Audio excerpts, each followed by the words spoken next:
Responsibility ಹೆಚ್ಚಿಕೊಟ್ಟಿದ್ದಾರೆ, ಇಲ್ಲ ಅಂತ ಹೇಳಲ್ಲ. ಸಮಸ್ಯೆಗಳು ಯಾಕಂದರೆ ಬೇಕಾದಷ್ಟು ಇರೋದ್ರಿಂದ ನನಗೆ ಸಂತೋಷ ಇದೆ. KPS ರಿಕ್ರೂಟ್ಮೆಂಟ್ ಇನ್ನೂ 11,000 ಪ್ರೋಸೆಸ್ ನಡೀತಾ ಇದೆ. 7ನೇ ತಾರೀಕು TET ಮುಗಿತ್ತು.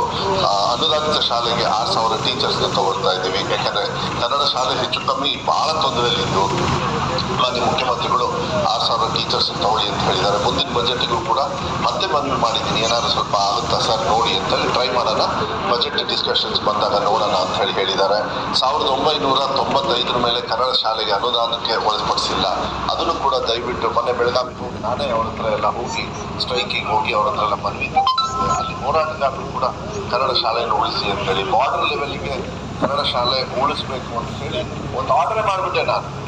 ನನ್ನಿಂದ ಪರ್ಮಿಷನ್ನೇ ಬೇಡ. DDPI ನಮ್ಮ ACP ಅಂದರೆ ಅಸಿಸ್ಟೆಂಟ್ ಕಮಿಷನರ್ ನಮ್ಮ ಎಜುಕೇಷನ್ ಡಿಪಾರ್ಟ್ಮೆಂಟ್ ಧಾರವಾಡ ಮತ್ತು ಗುಲ್ಬರ್ಗ ಎಲ್ಲ ಇರ್ತಾರೆ, ಅವರು ಮಾಡಿ ನೀವೇ ಡಿಸಿಷನ್ ತಗೊಂಡು ಈ ಥರ ಆಗಬೇಕು ಅಂತ ಕ್ರಿಯಾ ಯೋಜನೆ ಕಳಿಸಿದ್ರೆ ನಾನೇ ದುಡ್ಡು ಸ್ಯಾಂಕ್ಷನ್ ಮಾಡಿಬಿಡ್ತೀನಿ.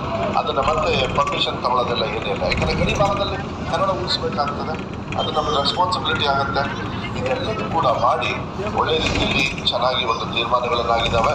ಕರ್ನಾಟಕ KPS ಶಾಲೆಯಲ್ಲಿ ನಾನು ನಿಮಗೆ ಮತ್ತೆ ಹೇಳಲಿಕ್ಕೆ ಇಷ್ಟಪಡ್ತೀನಿ, LKGಯಿಂದ 12ನೇ ಕ್ಲಾಸ್ವರೆಗೂ ಒಂದೇ ಪ್ರಿಮಿಸಸ್ಸಲ್ಲಿ 14 ವರ್ಷ ಆ ಮಗುಗೆ ಪಾಠ ಹೇಳ್ಕೊಡಲಾಗುವುದು. 1ನೇ ಕ್ಲಾಸಿಂದ ಕಂಪಲ್ಸರಿ ಕಂಪ್ಯೂಟರ್ನ ಹೇಳಿಕೊಡಲು 12ನೇ ಕ್ಲಾಸ್ವರೆಗೂ ಸಮಾನತೆಯ ಎಲ್ಲ ಥರದ ವ್ಯವಸ್ಥೆಯನ್ನು ಕೊಡಬೇಕು ಅಂತೇಳಿ ನಾವು ತೀರ್ಮಾನವನ್ನು ಮಾಡಿದ್ದೀವಿ. ಆಮೇಲೆ ಕಂಪಲ್ಸರಿ ಮ್ಯೂಸಿಕ್ ಟೀಚರ್ಸ್ನ in KPS, compulsory physical teachers in KPS ತಗೊಳ್ಬೇಕು ಅಂತೇಳಿ ಅವರು ಈ ಬೆಳಗಾವಿ ಸೆಷನ್ನಲ್ಲಿ ತೀರ್ಮಾನ ಮಾಡಿದ್ದೀನಿ. ಅದನ್ನು ಮಾನ್ಯ ಮುಖ್ಯಮಂತ್ರಿಗಳಿಗೆ ತಗೊಂಡಿಲ್ಲ ನಾನು. ಐ ಥಿಂಕ್ ಸರ್ಕಾರಿ ಶಾಲೆಯಲ್ಲಿ 2.5 ಲಕ್ಷ ಆಗ್ಬೋದೇನೋ, 2.5 ಲಕ್ಷ ಚಿಲ್ಲರೆ. ಅದೊಂದು ಇನ್ನು 200 ಕೋಟಿ ಚಿಲ್ಲರೆ ಆಗುತ್ತೆ ನನಗೆ ಹೊರ. But I can manage. ಯಾಕೆಂದರೆ ಪರವಾಗಿಲ್ಲ, ಮಕ್ಕಳಿಗೆ ಎಜುಕೇಷನ್ ಕೊಡಬೇಕಾದ್ರೆ ಇದನ್ನು ಕೊಡೋದ್ರಲ್ಲಿ ಏನು ತಪ್ಪೇನಿಲ್ಲ ಅಂತ ಹೇಳಿ ಮಾಡ್ತೀನಿ. ಇದು ಅರ್ಥಪೂರ್ಣವಾಗಿರ್ತಕ್ಕಂಥ ಎಕ್ಸ್ಪೆಂಡಿಚರ್, ಮಕ್ಕಳ ಭವಿಷ್ಯಕ್ಕೆ ಎಕ್ಸ್ಪೆಂಡಿಚರ್, ಪೌಷ್ಟಿಕತೆಯೂ ಇರ್ತದೆ, ಪ್ಲಸ್ ಅವರಿಗೆ ಕಲಿಕೆಗೂ ಕೂಡ ಆಗೋದ್ರಿಂದ ಅದು ಒಳ್ಳೆಯದು ಅಂತ ಹೇಳಿ ಭಾವಿಸ್ತೀನಿ.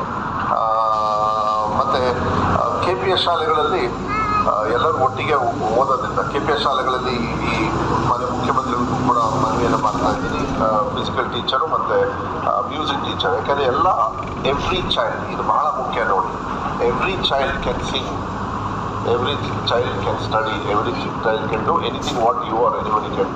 ಬಟ್ ಹೇಳ್ಕೊಡೋ ವ್ಯವಸ್ಥೆ ಇರಬೇಕಾದ್ರೆ ಹಾಡು ಹೇಳ್ಕೊಡ್ಲಿಲ್ಲ ಅಂದರೆ ಎಲ್ಲಿ ಕಲಿಯುತ್ತೆ ಪಾಪ ಮಗು? ಹಾಡು ಹೇಳ್ಕೊಡ್ಬೇಕು, ಹಾಡಿಗೆ ಇರಬೇಕು, ಹಾಡು ಟೀಚರ್ಸ್ ಬೇಕಾಗ್ತದೆ. ಸೊ ಈ ಥರ. ಆಮೇಲೆ ಕಂಪಲ್ಸರಿ ಬ್ಯಾಂಡ್ ಇರುತ್ತೆ, ಏನು ಸ್ಕೂಲ್ ಬ್ಯಾಂಡ್ ಅಂತ ಇದೆಲ್ಲ ಮಾಡಬೇಕು. ಅದನ್ನು ನಿಮ್ಮ ಸ್ಕೂಲ್ ಮಟ್ಟದಿಂದ ಜಿಲ್ಲಾ ಮಟ್ಟಕ್ಕೆ, ಜಿಲ್ಲಾ ಮಟ್ಟದಿಂದ ರಾಷ್ಟ್ರ ಮಟ್ಟಕ್ಕೆ ಹೋಗ್ಬೇಕಂದ್ರೆ ಈ ಟ್ಯಾಲೆಂಟ್ಸ್ನ ಹೊರಗಡೆ ತಗೋಬೇಕಂತ